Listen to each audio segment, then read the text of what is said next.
I actually had to mix sound on a Sunday afternoon behind the bar at Oceans 302. And so I just had that moment of like, how many pastors are actually standing behind a bar well right now with a PA board, mixing sound in the middle of their community. And I get reminded of the verse that said that Jesus spent so much time with the tax collectors and the sinners that he was accused of being a drunkard.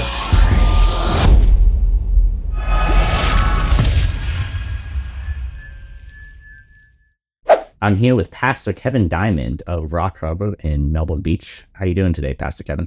Really good. Yeah, we got some rain coming in. It's a beautiful day to be here in Florida. It is a beautiful day, but the rain is unfortunate. But that's something you get used to, I think, if you live in Florida. Yep. So I was visiting Rock Harbor. Let's see now. It would have been Mother's Day, actually. That's and right. We just passed Father's Day. Cool. Yeah, and it was so great having you with us on that Mother's Day. You got to see a little bit of our culture of a church where we had one baptism planned. And then I'm not sure if you know the story, but then between us sharing in church and actually going to the beach, a gentleman approached me who I had just officiated his father's funeral within the previous month. And his mom was in town and God just was really speaking to him. And so he turned to his mom and said, "Mom, I'm going to get baptized today." Now, this is an adult grown man, but still, mom was with him. And he comes up to me afterwards and he was like, "Pastor Kevin," he's like, "you just did my father's funeral. I've never been baptized. And my mom was with me today and I would love to get baptized." And so one of our cultural things as a church across the board is that we really try to follow the Bible, which I know sounds very simple, but like baptism class is not in the Bible. We're always very spontaneous. They hear Peter preach and they respond by going down to the river to get baptized. Or the Ethiopian eunuch is, it says there's water on the ditch on the side of the road. So we kind of follow with that. Hey, God's moving in your life. And so we ask them the questions of, have you accepted Jesus Christ as your personal Lord and Savior? Do you desire with God's grace to follow his commands and live for him? And do you want to be baptized in the name of the Father, Son, and Holy Spirit? And it was a short conversation. He said, yes. I said, okay, great. Meet me at the beach. And he's like, okay, I'm going to run to the house and get a towel and I'll meet you there. And we got to have a spontaneous baptism right at North Besser. So you got to come out and kind of see that in place. And so that's a fun thing, kind of culturally who we are as a church. And yeah. It's all coming back to me now that happened. But also, you had the two baptisms and then somebody just showed up there at the beach and said, "Hey, I saw you guys were doing baptisms. Can I also get baptized?" Yeah, so even more spontaneous than was the teenager, and then had a similar question, similar communication with them. His mom and sister were on the beach, and there was even there's someone there that was able to help me translate with the mom a little bit, just to communicate, which was so great. And then he walked out and actually talk about discipleship. It says in Matthew in the Great Commission that we should make disciples and baptize in the name of the Father, Son, and Holy Spirit. And I had someone in the church help me.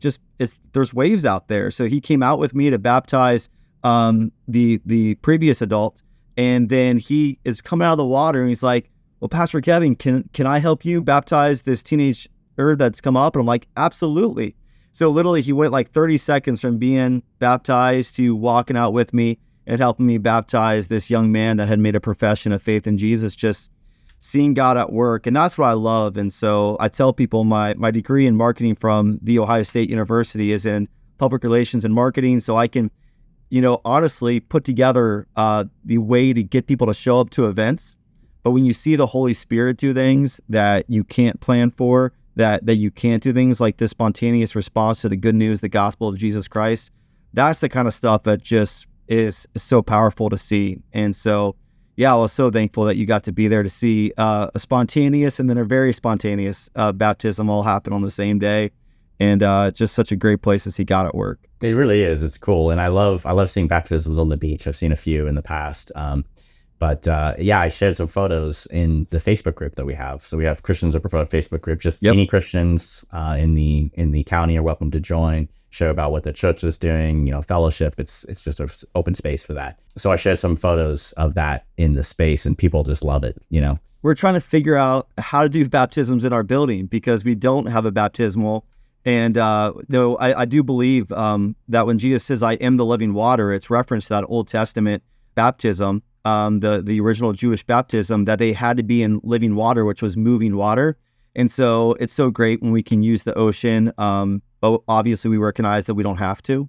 And so we are trying to find a way to baptize in our building because we haven't figured that one out yet. Well, I'm a Florida native, Brevard County native, born and raised here. I was actually baptized at this church called Brevard Worship Center, and we had they got it from Tractor Supply. It's one of those like water troughs, I guess, for animals. Just fill it up with hose water, cold. It was so cold, but that's what we used. I'm sure you guys could find something that's a little more elegant, but I've used a bucket heater, but that's super dangerous to have a metal wire attached to an extension cord hanging above the water. Obviously, we take it out before the baptisms, but yeah, we've gotten creative in the past at other churches, and we'll see. Someday we're going to have to go through that. I did do a hot tub baptism on Christmas Eve 1 year for a couple who I was officiating their wedding on December 26th, and they were going off the boot camp in Chicago, outside of Chicago with the Navy. And so anyways, well, that can't be right. But they were doing a boot camp somewhere, but probably not Chicago in January. But we did the baptism in a hot tub just because that time of year, it's all we could find. So, but honestly, baptism really has been at a core of our church, and just we even were doing baptisms before we were having Sunday morning services. And so just meeting with people and making disciples. And so we've got pictures on the beach doing numerous baptisms way before we even had a church, and way before we had Sunday worship. And so that's really been at a core of our identity as a church, that we feel like God has called us to make disciples, and then part of discipleship is baptism. And so it's been a really important thing for us. And then you mentioned you're a Florida native. I'll actually answer your first question then. I am not a Florida native. And so I mentioned Ohio State. That's where my undergrad was. I did my seminary at North Park Theological Seminary in Chicago. And we were born and raised in Columbus, Ohio. My kids are like fourth generation born in the hospital at Ohio State. So Columbus was home for us. My wife and I, we met in high school. And so we've been together since our high school years. And then we both went to Ohio State together. And then we did ministry all the way kind of through my college years. And so when I was 19 years old, I first became a youth pastor and was ordained in a Free Will Baptist church. And then during my time there, God just continued to do so much work in our lives. And I actually transitioned to take a job at Vineyard Columbus. So it's part of the Vineyard Fellowship. Vineyard Columbus is actually the largest vineyard church in the world, about 10,000 people a weekend when I was there. And I was their IT administrator. And so that's why I'm at home in an office that has a entire rack in the back, is because they needed space, and I'm okay with hearing all the little hums of computers behind me. And so I was the IT administrator there while we volunteered in the youth ministry, graduated from Ohio State, and kind of told people it was time for me to get a real job. And this church thing's been fun, but I was making like a fourth of the money of my friends that were working professionally in IT. And my first job when I left to go work corporately was with JPMorgan Chase. And so they paid a little bit more than the church did. And then I was an IT project manager, and I worked with the company in a lot of different roles. And then my wife and I miscarried our first child. And I remember it was 13 weeks because people had told us at 12 weeks that like, hey, now you can tell people, now you're in the clear. Like now, things are much safer.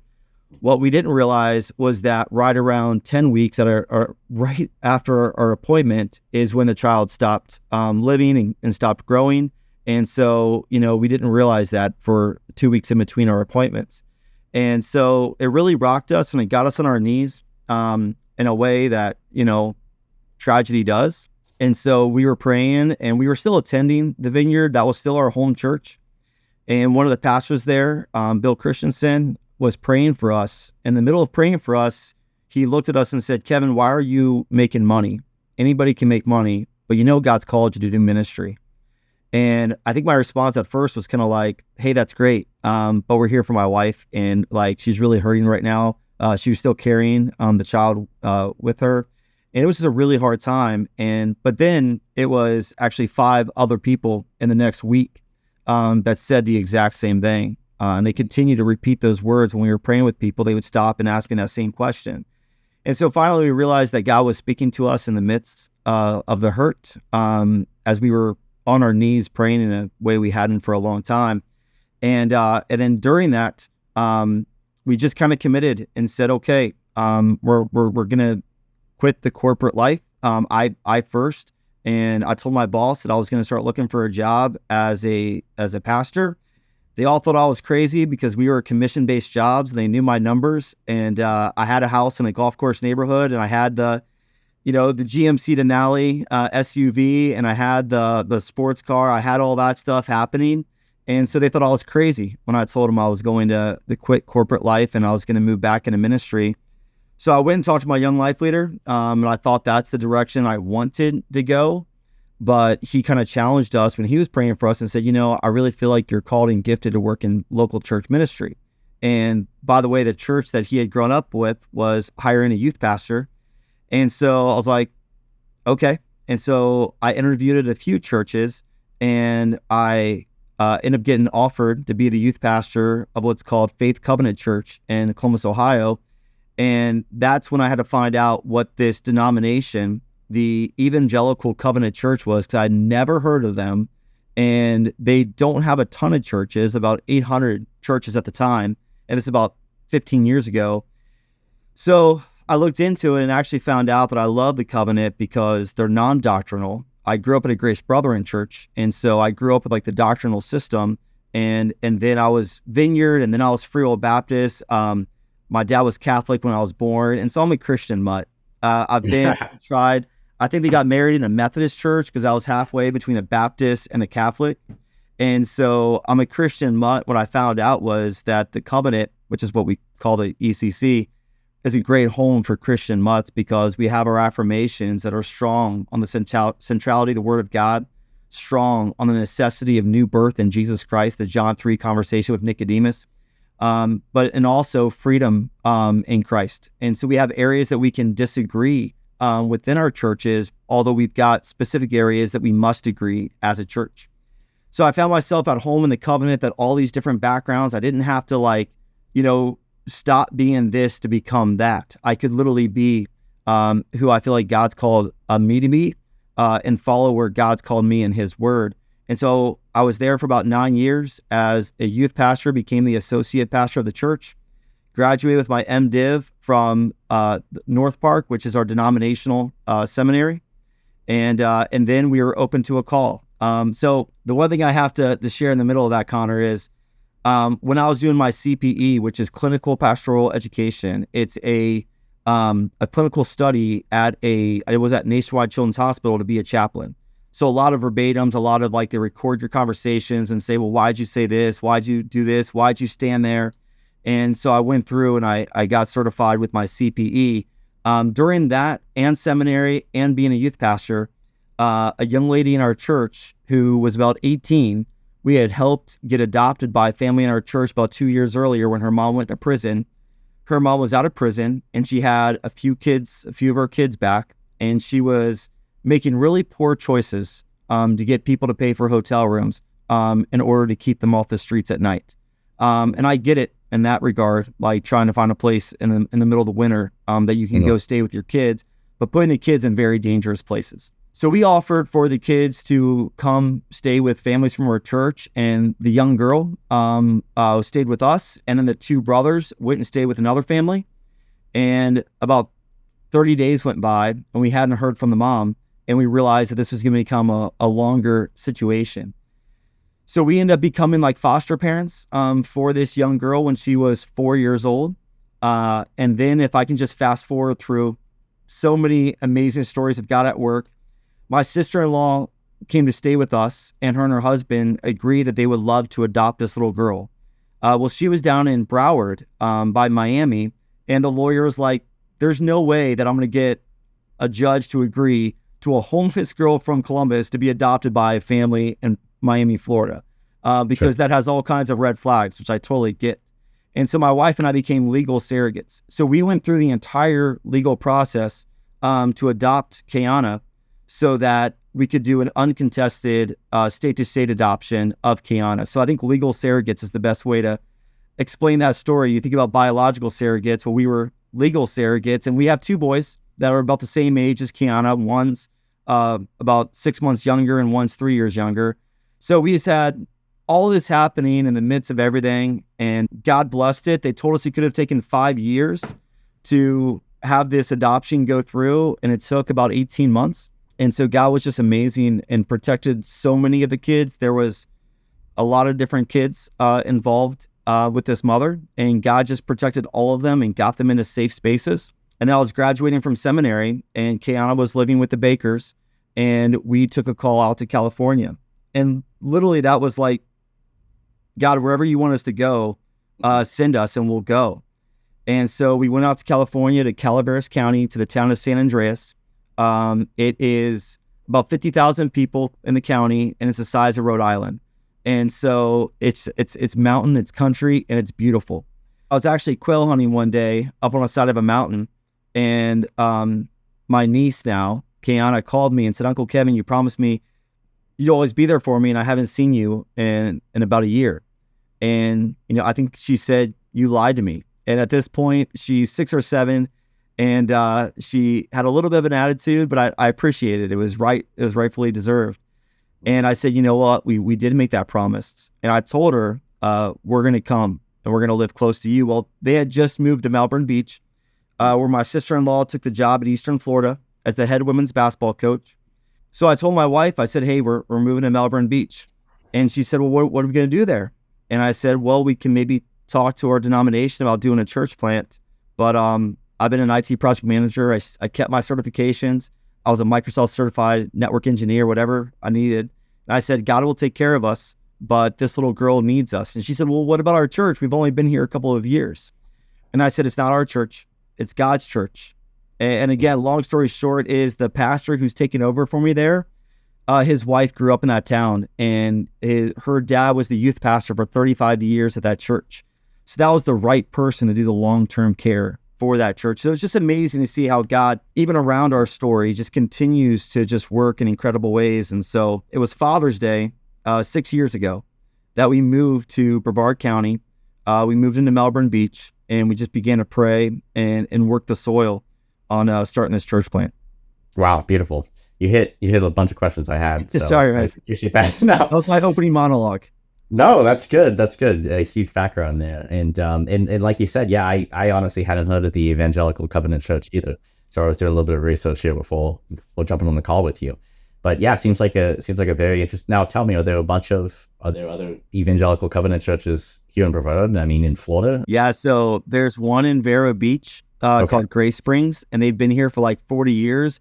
And so what happened with that one was, it was Covenanters, which is our kind of inside term that we call ourselves, our Covenanters, who are retired, came down here, and then they called a pastor and they started a church, probably out of Minneapolis or Chicago. That's like where like the hub was for a long time for the Covenant. And then there's actually like a retirement park over in Tampa that there's like a Covenant pastor who's like the chaplain that oversees their chapels. We have a retirement community down in Miami, and we have a Spanish-speaking church in Orlando that we planted alongside, and we've got one in Homestead. Okay. And that's all I know of for sure. Yeah. So yeah, it's not very popular. Our entire Southeast Conference, so Mississippi, Alabama, Georgia, the Carolinas, and Florida, has less than 30 churches. And Ohio has more than 30 Covenant churches. And Minneapolis, the city alone, has like 30 Covenant churches. And so it's not very prominent here in the Southeast. Yeah, it's a very Midwestern denomination, huh? Yeah, then kind of if you go across the top of the country. And so you go all the way through like even into Idaho, and then in Oregon, and then California. The state of California now has over 115 Covenant churches. And in Bayside, out of Sacramento, they have 15 locations, and that's a Covenant church. And then Craig Rochelle with Life Church is a Covenant church plant. And then they just became so large, they became like their own denomination. So, gotcha. But they're still part of our pension and still part of our health care. So it's a win-win for both of us. But yeah, so there are some really big Covenant churches out there, but just not in the Southeast. Yeah, I don't know if it's true or not, but it's on Wikipedia that supposedly Alice Cooper is a ECC church member. So I actually know that story because the pastor of the church that he was associated with is a good friend of mine, Pat Stark, and he's now the director of church planting for that whole like Southeast conference with California and Arizona.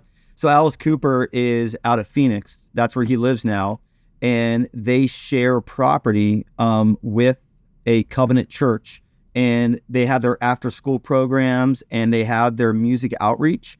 And they lease the same space together. They build out the same space, and then they're combined together. But most Sundays, Alice Cooper is singing in a choir at a more traditional church. I think it's Episcopal, and he's wearing a robe and he sings in a choir, and that's his preferred church. Wow. But he is a partner with a lot of covenant ministries, and every once in a while, we had our annual meeting in Phoenix, and so he shot a video. And he's like, hey, everybody, it's Alice Cooper.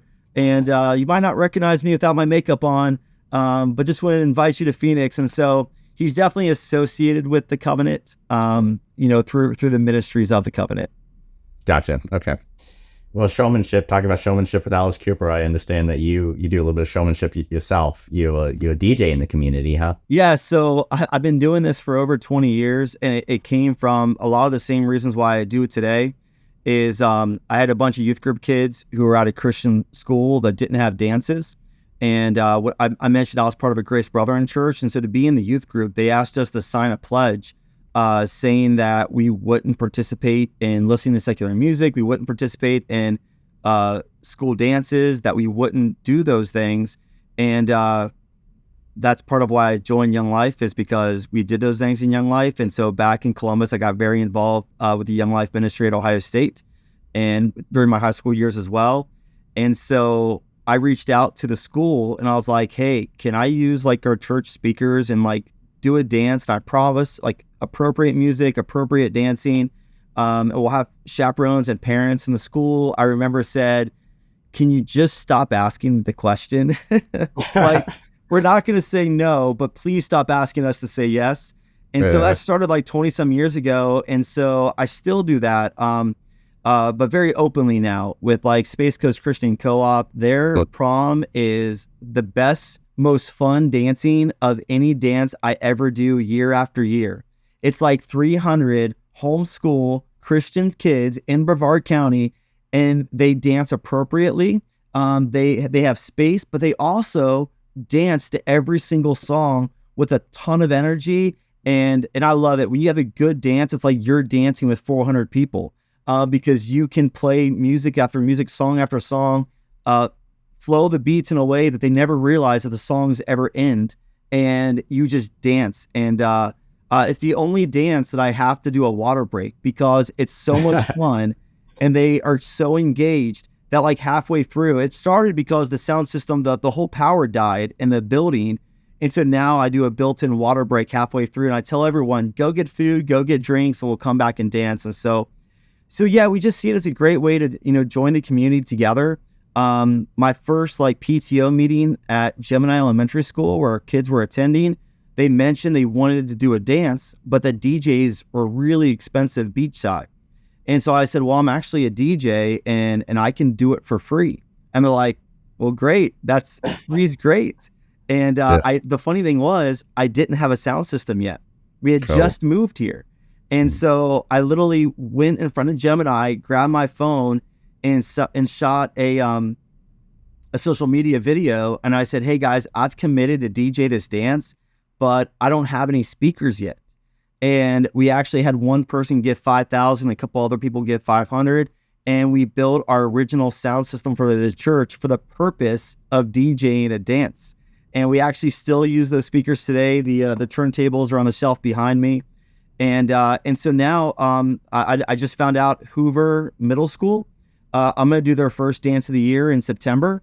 And so now we're also using this music as a way of engaging into our community. We've used the sound system for things like fundraisers.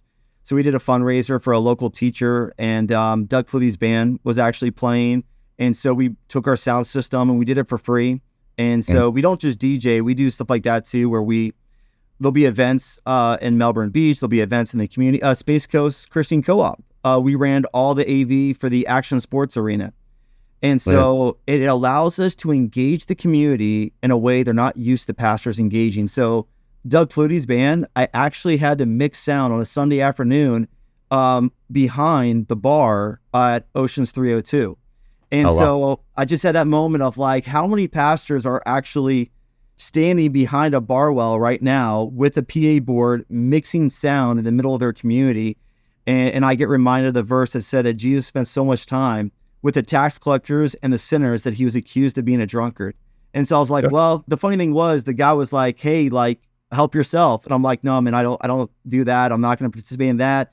But the fun thing was the little thing that shoots like Coke and Sprite and Mountain Dew, that was sitting there. And I've always wanted to have unlimited access to the Coke machine. And so like all day long, and the one button was grenadine. And so I could just mix my little Coke drinks throughout the day, and it was awesome. Yeah. Oh, I love it. If you want to reach the people that aren't going to other churches, you've got to do what other churches aren't doing. And so if I find myself on a Sunday afternoon behind a bar running sound for a fundraiser for a teacher who actually passed away very young, it was a fundraiser for his kids and his wife. And if I find myself there, I get to engage with the good news of Jesus with people who sometimes, many are attending churches, but many aren't. And so, we didn't come to Brevard County to steal sheep. We came to Brevard County to find the lost. And so, that's really where we ask questions of before we do an event, before we do different things. Like we do Good Friday at Paradise Beach. Why do we do that? Because originally we had no building, so we had no place else to go. But now that we have a building, we keep on going there because especially this year, it was spring break. So Friday night, we were doing a spring break Friday night, Good Friday service at the beach. Why? Because people that were at the beach probably didn't have plans to go to church, in the next 45 minutes. And so we're inviting people, and we had food and we had activities, and we're inviting people to come be a part of hearing why Good Friday is good. And just trying to find ways, how can we reach the people that aren't going to other churches? I was looking at your website, and you guys have a lot of information there. And one thing that I guess you had written, or maybe somebody at your church had written, but I guess Florida has relatively low church attendance, and that increases as you come to the coast. Like, is that true here in Brevard? Do we kind of have low church attendance? Well, so two things on that is, so a national statistic, when we did church planting, like our denomination, one of the concerns they had of putting their support behind us is that statistically speaking, church plants, the closer you get to the ocean, the more likely they are to fail. And so that's kind of that, statistically speaking, the closer you get to the ocean, the lower church attendance is. Interesting. Yeah. And so that was just one of the things where they were like, this is a red flag for us. And I will say that the Space Coast tends to be a defier of that. Like, I feel like there's a really healthy culture of churches, not just in Brevard County, but especially even in the Space Coast itself. Like the summer that we arrived was the same pastor that the same summer that Pastor Jonathan arrived at First Baptist in the Atlantic, and the same summer that Pastor Jason Carter arrived at Trinity Wellsprings. And both of them are amazing pastors. And then the pastor of Church for the Beach, Jim Capel, just like all of us, we talked about how he just like embraced us. He would call us, he would take us, out to lunch. Him and his wife are just incredible people.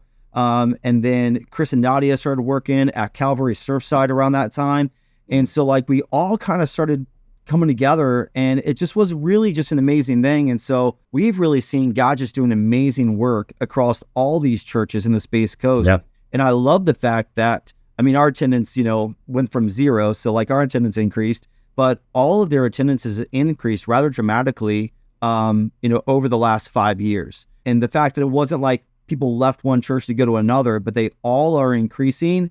And that's one thing they say is when you have healthy church plants come into a zip code or into a community, all the churches around it should see an increase in attendance because they're intentionally engaged in the community, inviting people to church. And we've had postcards of those other churches. And so people will come and say, hey, we're looking for a church.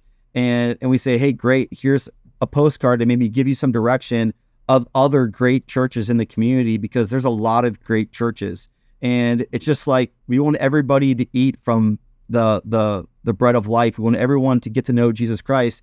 And we don't care if we're your flavor. I just want you to get connected with a church that has you reading God's word, gets you in a relationship with Jesus, and makes you a disciple of him. And so it's really just been an amazing community to be a part of. The one statistic we did know coming in as a church planter was that there had been a Barnum study that had identified that Brevard County was one of the most de-churched cities, counties in the United States. And that was people who had previously attended church and now were no longer attending church. And so that was a study. I'll have to email it to you. That came out, that was published quite a bit right before we had come here, was that this was a de-churched county. That's interesting. I have been curious because the way I see it, like Brevard County, by all signs, shows to be a rather conservative county, which tracks with having, we have a lot of a strong Christian presence here. But I do hear from people, and it's funny you even like mentioned that all these churches are seeing increases. I had someone ask me, and talk about like different flavors of Christianity too. This lady is Eastern Orthodox, which is way different from what most people are used to church-wise. It's a very traditional, it's Greek. It's a different flavor of Christianity entirely.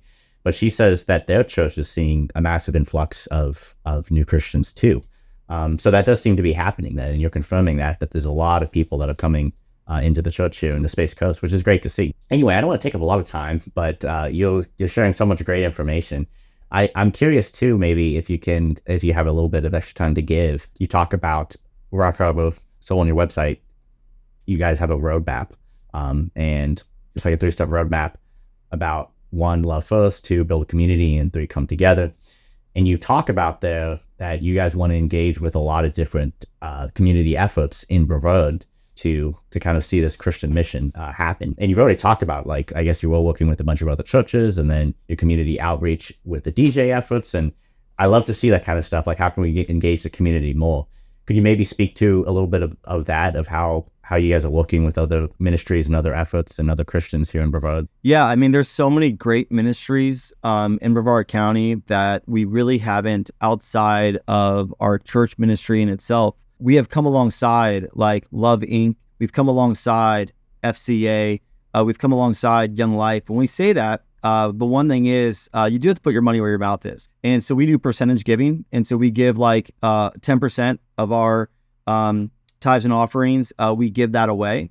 And so we do give a percentage to FCA and Young Life. And we're working with Love Inc. And we're working with New Life Mission, as well as some missionaries that we support in Haiti. And so we've got a percentage that we give. And so we do want to start by being a good example of being stewards of what God's given us. And then those are the ministries that we continually try to engage with, because they provide opportunities to serve. They provide opportunities to be engaged. And so we kind of just reach out to those ministries. And so like FCA, they have a camp, and they'll ask, for volunteers. And so we'll share that information. So instead of trying to like recreate the wheel, we've seen where God's at work. And so we support some individual FCA directors, like Hadley Musler. She's the director of the volleyball. And then my sister-in-law, who's the head coach at Eastern Florida, she is now running in an FCA like chapter out of Eastern Florida. And so you could do a whole podcast just with her, because they've been having 80 to 100 college students showing up to their FCA on campus of all athletes. And that's amazing, because like a lot of those athletes are international. A lot of those athletes have come from a lot of diverse backgrounds. So they've never heard the gospel, and they're taking it back to a culture that doesn't always hear the gospel. So yeah, that's what we've done a lot, is come alongside. And then when Love Inc. had their banquet at the Hilton, we ran the AV for it. So literally me and my teenage son, we ran all the AV for it. It saves them a lot of money, especially at the Hilton, and it allows us to, support them. And so, from getting our volunteers involved to supporting their events, we just found different ways that we can just come together and partner with things that are already happening in this county. So many pastors mentioned Love Inc. too. They really do a great ministry there. Probably one of the most successful ministries that's really been able to connect with so many different churches of so many different denominations, which is great, which is really cool to see. I think another one that I've seen that has been really successful with the cross-denominational efforts is the Life Chain. I don't know if you're familiar with that. No, that's not one I do know. Okay, it's a pro-life demonstration. Okay. I guess it's mainly targeted in Melbourne. They laid line up along 192. But you have Catholics out there. You have, I know, The Rock, just all sorts of different Christian churches that all contribute to that effort. And it's a beautiful thing to see. And then even before the podcast, we were talking about the City Fest. I don't know if they're planning to have another one here pretty soon, but that was a great effort too, that united a bunch of Christians together. So I'd like to see something like that, more stuff like that happening. So maybe just as we close out, if you could just maybe speak a little bit to what do you kind of see as like the greatest issue or the greatest issues in Brevard County that the church really needs to come together to help solve, or could come together to answer to? Yeah, it's funny you asked that, because on Sunday when I was preaching, it was Father's Day, and I shared the statistic that it's almost assumed that when Christian kids who were brought up in a Christian home go off to college, that they're going to leave their faith.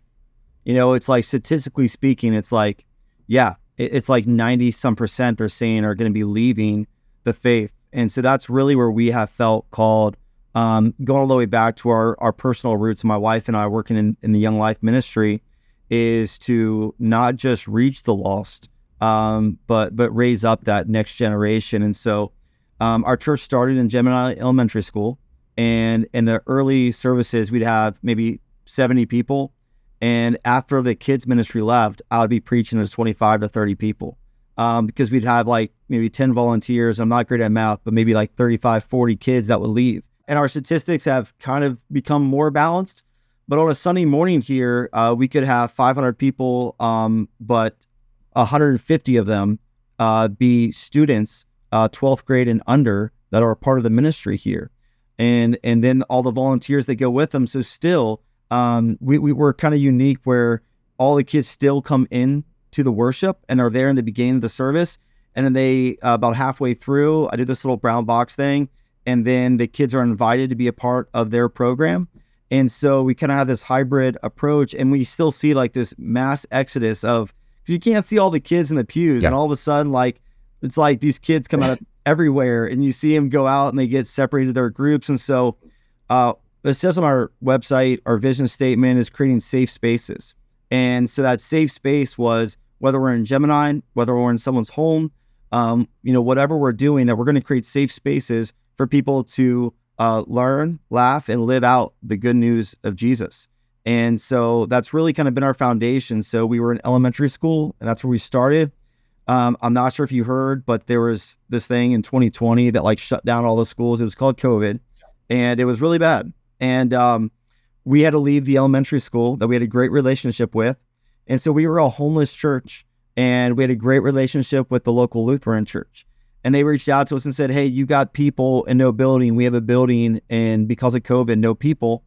And so we shared this space for almost a year, and they asked us, when we were a 2-year-old church, if we would buy a 5-acre property with 28,000 square feet.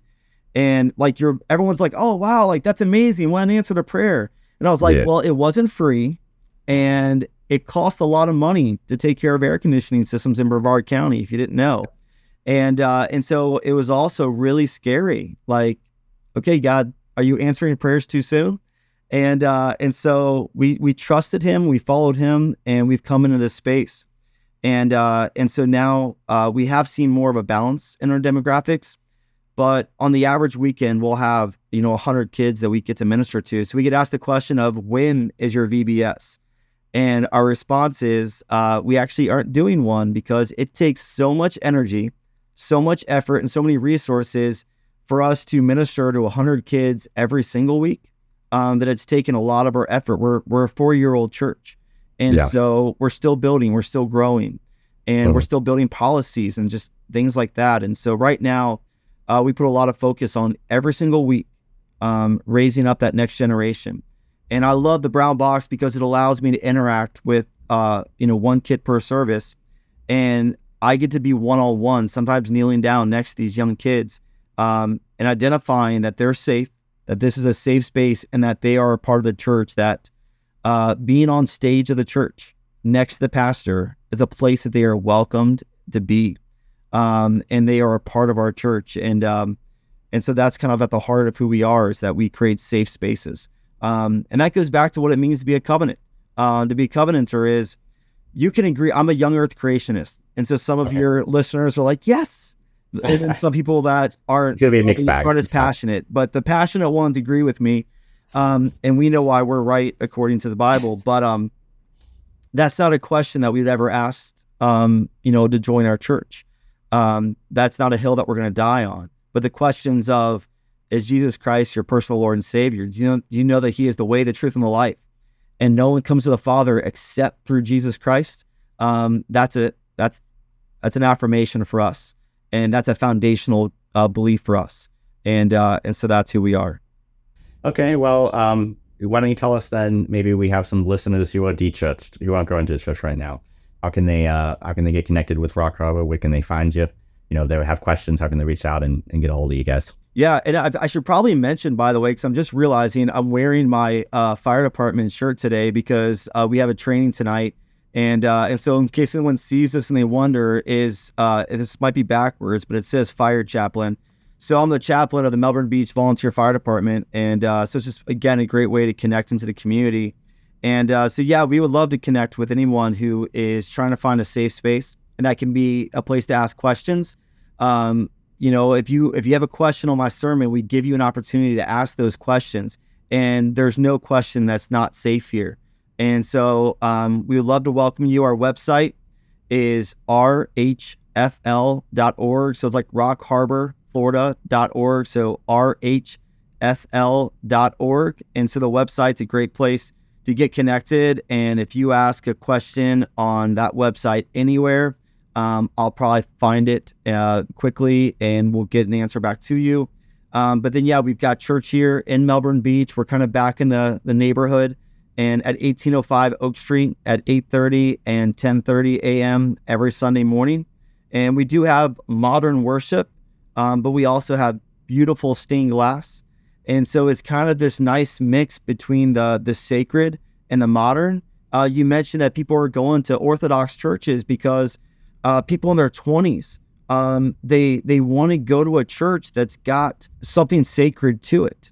And so I think what God's done is, where we thought we were going to be the elementary school for years, is by putting us into this more traditional sacred space, but in our style being more modern, and we've kind of been able to bridge the gap between the two and find people that are wanting to walk in and see some stained glass, but maybe sing a song that they heard on the radio from Elevation Worship on Sunday. And so that's kind of where we bridge the gap. Great. Really appreciate the conversation, Pastor Kevin. And, thank you for the opportunity.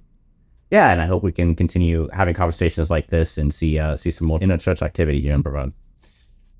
Thanks for coming.